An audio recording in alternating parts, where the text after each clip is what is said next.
আল্লাহ বলেন পয়গম্বর উম্মতের জানা দেন আসমান ও জমিনের বাসিন্দারা কেউ গায়ব জানে না। খবর শুনাইছো একমাত্র গায়বের খবর জানেন ইল্লাল্লাহ আল্লাহ। নাজিল হয়ে গেছে, সাহাবায়ে কেরাম নবী বসে আছে।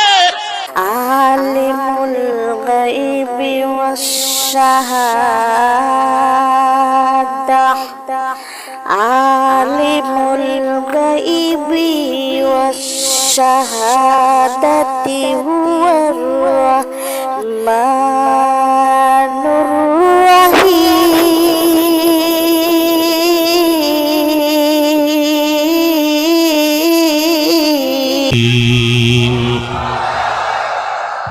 কালামে জিন্দা কুরআনে হकीम हिकमत उला